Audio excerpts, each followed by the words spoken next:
Medieval Dynasty. And yes, that is how we pronounce it here. The Middle Ages survival crafting game that's so captivating it can make fully grown comedians miss important business meetings as they toil in the fields and choke their chickens. I got a lot of sticks. We've already given you our 5 tips we wish we knew before playing, but in a game as in-depth as this, there's just so much more to uncover. To that end, hello, my name is Midgeman, and I'll be sharing with you even more things I wish I knew before playing Medieval Dynasty. If you missed part 1 from a year ago, go and check it out, and as always, be sure to like and subscribe to help the channel grow. And if you're a veteran of Medieval Dynasty, be sure to drop your top tips in the comments to help other newbies enjoy the game as much as we do. Now, let's get to some tips. Tip 1. Potion of Possibilities. In our last video, we told you that you needed to be very careful with how you assign your perk points, as it was impossible to get every perk in a category. While true, there is a way to solve this in the late game. And like a lot of life's problems, solving it involves drinking. But put down the white lightning, this one's a little more fancy. The Potion of Possibilities completely resets your perk choices in a chosen skill area and allows you to redistribute your points to different perks. These potions cannot be bought, and the only way to obtain them is to craft them in the herbalist hut, or very rarely you can find them as loot. To craft this potion, you will need a tier 2 herbalist hut, and the recipe involves 1 clay vial, 5 bitter bolet, fly agaric, and woolly milk cap mushrooms. And you also require 1 mead. Each of the mushrooms for this potion can only be found in autumn. Drinking this potion will reset your perks, and this makes taking the XP gain perks in the early game far more viable, as you can always reset the perk lines later, but you retain the XP gained. However, be warned, much like white lightning, it has adverse effects on the body, and if you're not careful, you'll end up with a face full of dirt. Also, thank you to everyone in the previous video who shouted about this. You're the real MVPs for increasing our video engagement rate with your corrections. So, correction out of the way, let's get on to some other tips. Tip 2. Rot is valuable. How often do you go to your fridge and find out that your fresh food has begun to go blue with mold? Now jump back 700 years and you'll find that foodstuffs went off a lot more often. But unlike today where we'd throw it out for the foxes to scrounge on, do not get rid of rot in Medieval Dynasty. Rot can be turned into fertilizer in the barn, which is essential for growing crops. Not only that, but fertilizer is very expensive to buy. So, harvesting resources early on in your Medieval Dynasty experience and conveniently leaving it to die is now a very valid tactic. A fast and easy way to do this is harvesting berries in the summer, leaving them to rot until autumn, and then boom, you have hundreds of rotten items ready to be turned into fertilizer for free. The more food that you gather early on, the more surplus you will have to not only eat, but to rot. Eventually down the line, you'll get compost bins, which are by far the easiest source of rot making. Furthermore, if you become a master of letting things decay after turning it into fertilizer, you can sell it to those NPCs in the villages and earn an easy tidy sum of coins early on. Tip 3. Submissive and breedable.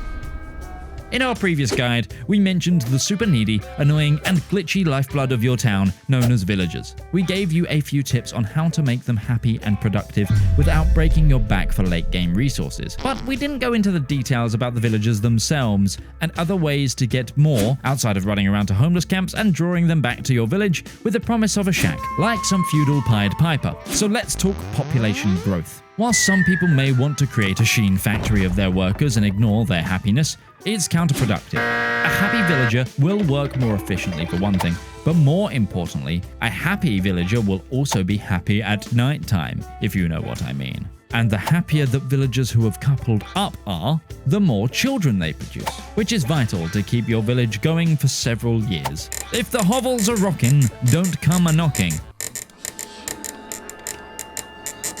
Get out, you sicko!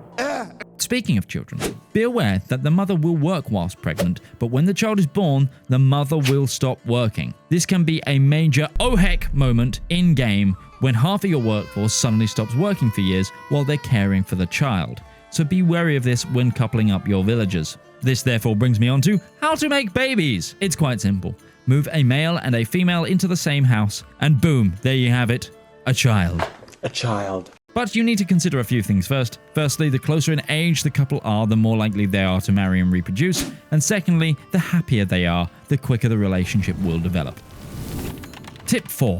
Healing. If you're anything like my friend Slavobor here, you're bound to get royally messed up by wildlife or raiders at some point. That, or you'll have an argument with gravity.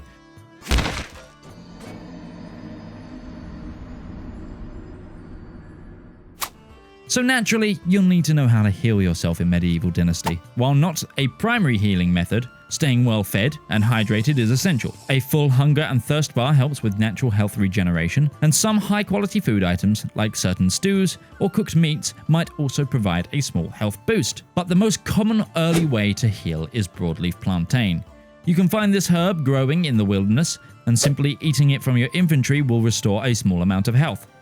To make it easier to find, use your inspect mode, which by default is the Alt key, which should highlight them in the environment. Other herbs like dandelions can also give you a small health boost, but they're not as effective as plantain, but they're useful if that's all you can find. And healing herbs can be found in every season bar winter. However, those herbs can be put to a better use once you've unlocked the herbalist hut, as you can craft various healing potions. These offer a far more substantial health recovery than broadleaf plantain. You'll need specific ingredients and water vials to make them. You can also sometimes buy these from herbalists in other villages. There are 2 types of healing potions, each with 2 tiers. They each require a mix of water, dandelion, and broadleaf.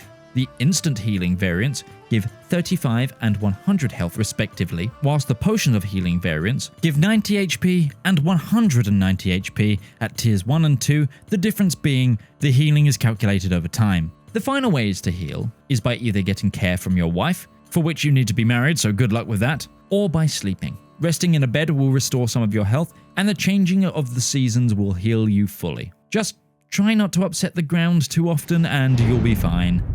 Tip 5. Casanova.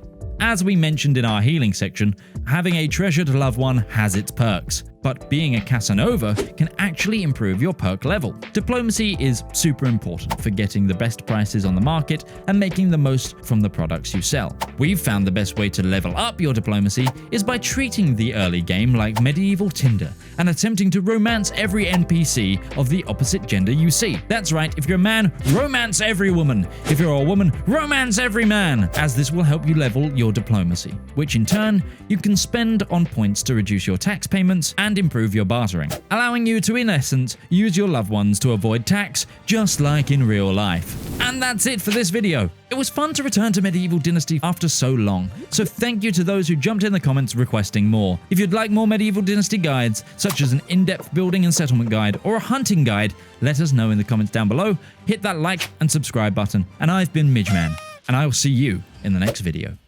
Oh, and Shane, if you see this video, I'm so sorry. But hit me up if you want to play some Medieval Dynasty.